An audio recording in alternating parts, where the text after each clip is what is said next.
Welcome back, ladies and gents, to Let's Play The Legend of Zelda Majora's Mask. It feels good to say that.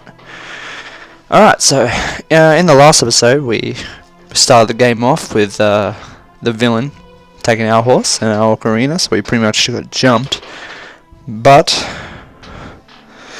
we are going to get it back eventually.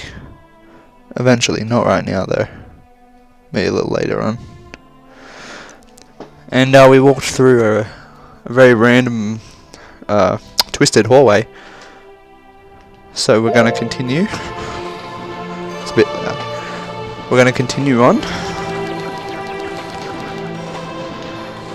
So if you look around, we've got a bit of water. By the way, the Deku can also bounce on water, but he only have 5 jumps before you drown. So it doesn't actually take any health away, it's just sometimes if you get into a situation where you're really, it's like a lot of water and there isn't any platforms to jump on, it can get a little bit annoying. But we don't really have to deal with that, so not right now anyway. It's a really cool looking place. It's a little bit creepy. We don't really know where we are. Oh, and by the way, the area we were just in, excuse me, we will never be able to get back to that area. It's now shut to us. It is inaccessible to us for the rest of this game. So it's a little bit of a depressing thought, but because I really like the area, but there really isn't anything else we could possibly do there. It's just how the game was created. So, but we found a door, so let's try and leave. You've met with a terrible fate, haven't you?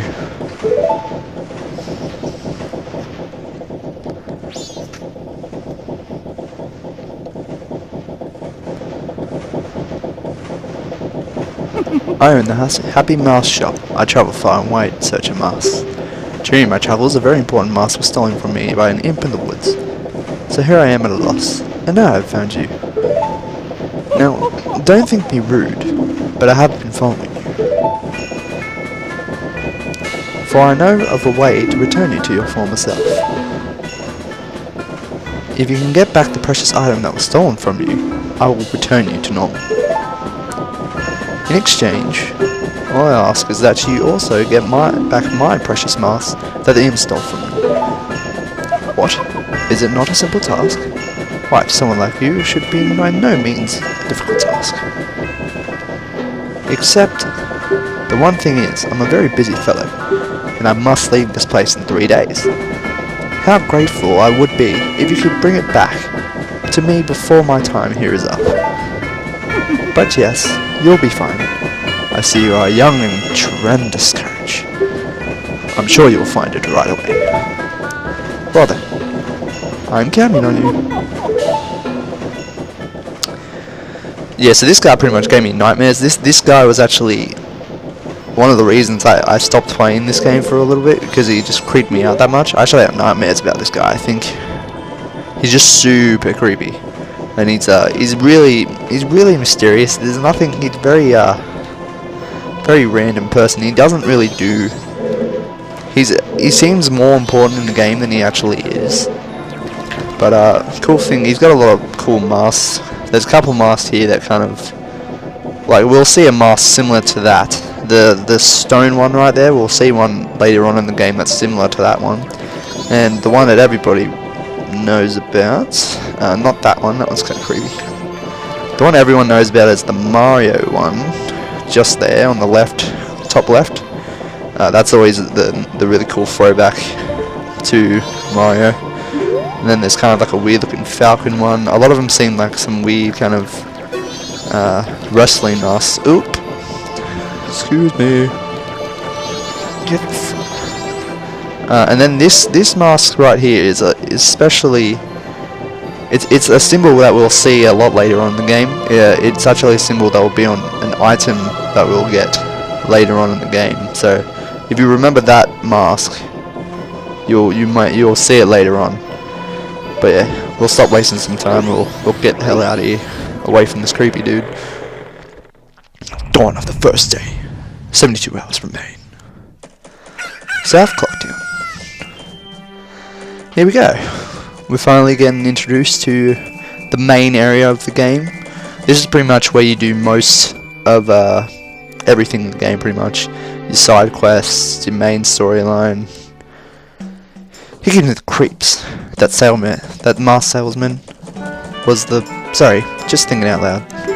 But 3 days, even if we never sleep, that still leaves us with a measly 72 hours. Talk about demanding. Well, don't just stand there, we've got to go see the Great Fairy. Look, you want to find the Skull Kid, don't you? The Great Fairy will know what he's up to. She watches over everything. And just between you and me, the Skull Kid is no match for the Great Fairy. Go to the shrine near the North Gate. We'll find the Great Fairy in there. So that's our first objective. We have to go find the Great Fairy. She'll be in the North Shire, but there's a twist. Her pieces have actually been broken up. She's made up of little fairies, and the Skull Kid's actually broken up her pretty much parts of her body, and one of them escapes, and this is how we fix her pretty much. So what you're gonna do is just go across the water, pick her up. Please hear my plea. The masked Skull Kid has broken me apart and scattered my pieces. Please find a way to return me to the fairy fountain in North Clocktown. That's how it goes. So now that we've pretty much done what we have to do, I might talk a little bit about the game. So in this game, it's very, very unlinear. There's not much linear and not much things that are linear in this game. It's very, very there's a lot of different things in this game that's actually happening. You really end up around the end of the game really connected to a lot of the characters in this game. And this is North Clocktown. It's just one of the areas. Like, even in this little area here, there's actually a few things that happen in this area. Because the game is set in a time limit, certain things will happen at certain times. So at night time, certain things will happen. In the daytime, certain events might occur. It's very unlinear. It's not like a linear storyline. Like Ocarina of Time, it's a lot more linear, where it's pretty much mostly story, and there's nothing really else that you have to do in the game. But in this game, it's very much the opposite, and that's, I think, a part of why I love it so much. Alright, so this is the fairy fountain. As you can see, she's been scattered. Oh no, the Great Fairy! But we already have that other... Oh, whoops!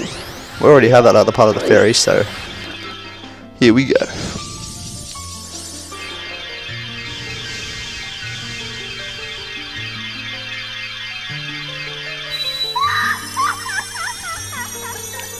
A lot of people have problems with this fairy, about the way she looks and stuff.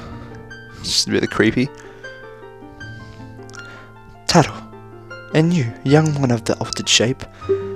Thank you for returning my body and broken and shattered body to pieces. Shatty. I am the Great Fairy of Magic. I thought that masked child was helping me, and I grew careless. All I can offer you now is this. I shall grant you magic power, as a sign of my gratitude. Please accept it. And this is where we get our magic meter. Sorry, spoilers.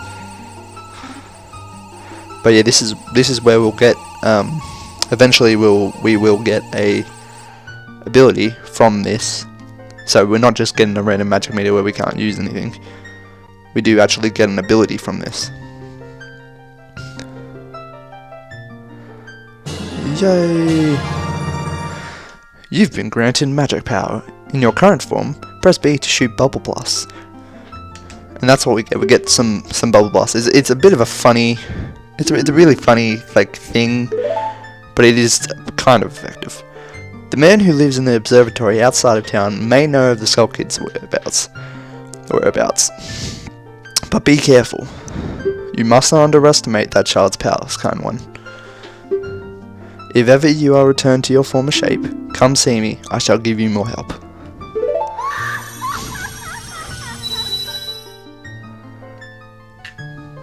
Cool, and we'll show you. I'll show you what we actually did just get. Some people, I think, don't like it as much. This is kind of a reason why some people don't like the Deku. When I first played this, I didn't like the Deku because it was like really boring at first. But later on, you'll see why it's actually better than it is.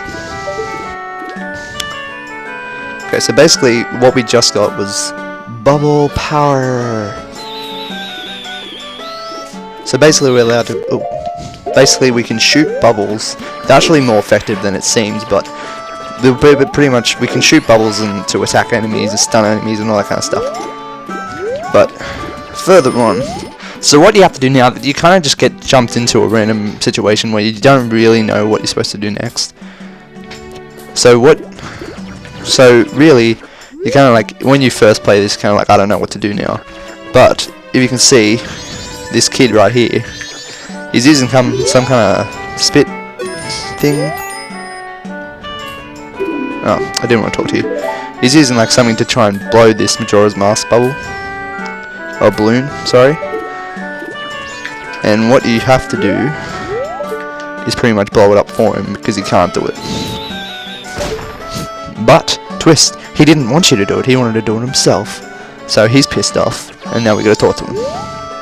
Are you the one who just popped that up there? Not bad for a Deku scrub. We bummers have a hideout that leads to the observatory outside, down. You need a code to get in. Maybe I'll tell you what it is.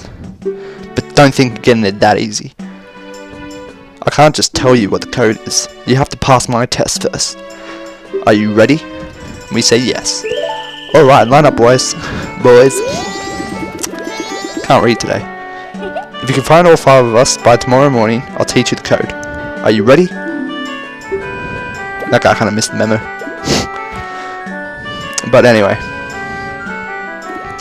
So instead of doing this the normal way, I'm actually going to kind of speed it up for you. I'm going to show you pretty much where they are and the best way to kind of get them, just so we can speed this up a little bit. Alright, so here we go. First kid, just right next to this tree. Ooh. Yeah, and this is also something they do. They run into the pathways and try and psych you out to walk outside of it, so you don't get them. So you don't really want to do that, because if you twist into it, and you might actually accidentally get taken out of the area.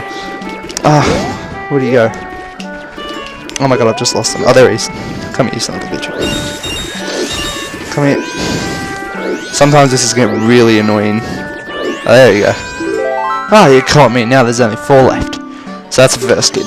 Alright, next. So there's 2 kids in this area. There's that kid there, and then the main guy, Jim. And he just hides behind here. Usually it's easier to get this guy, but I went in the wrong way. There we go. Ah, you caught me. Yeah, now there's only 3 left. Alright. On to the next area.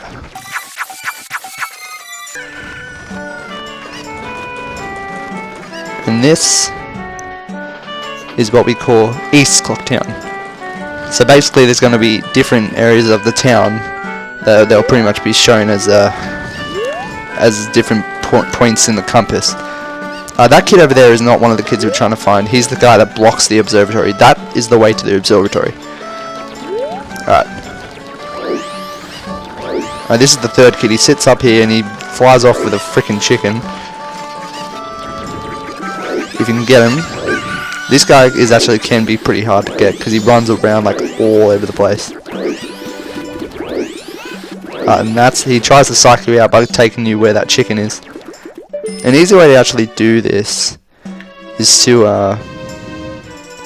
actually shoot them with a bubble, and it stuns them, and then that's a really easy way to get them. Ah, you caught me. Now there's only 2 left. Okay, well originally that kid right there, if you can see him, that kid right there, usually he's up on, oops, no, shut up. Usually he stands up top of that roof right there, and usually you have to go into this to get him, but he's actually walked off the roof, so we just have to get him. Come here, you son of a bitch. Ah, see, this is what you don't want. So you gotta wait for him to come out. No, I don't care. Okay, he's walked out. Alright.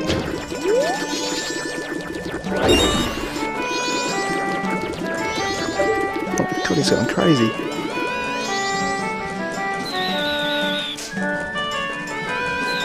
There we go. Boom! Ah, you caught me. Now there's only one left. Alright, now we have to shut up! Now we have to quickly go across.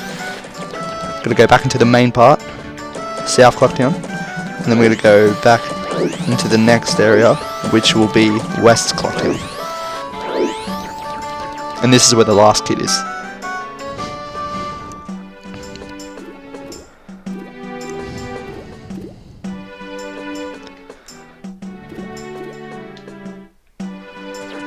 Alright, now we gotta go just quickly. Okay, this kid is usually pretty easy. He doesn't really notice you until you're already there. There you go. Oh, no way, you finally got me. Damn right. You're pretty good for a Deku scrub. If only you were human. And then I could give you an original Bomber's notebook and make you remember.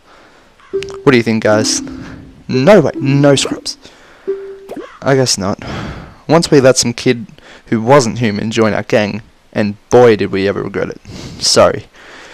But I'll teach you the code, just like I promised. I can tell you only once though, so pay close attention.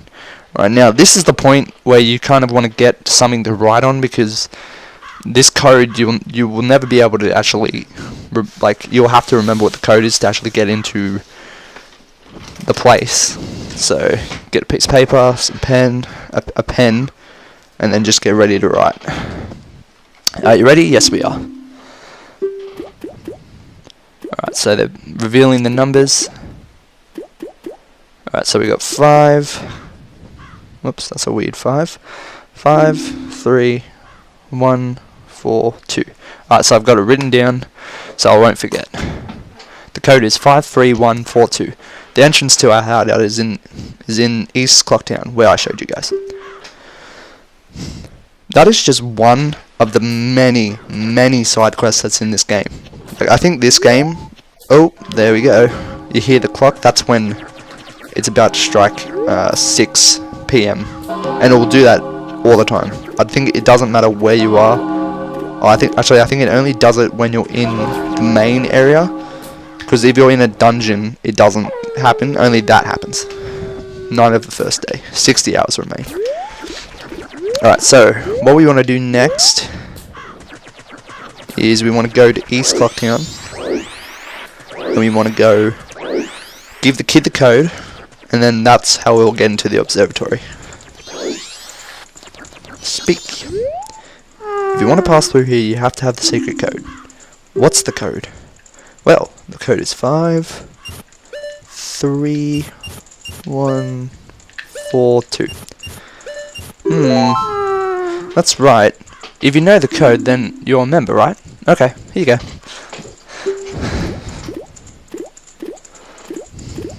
There's a lot of cool stuff at the Telescope Guy's place.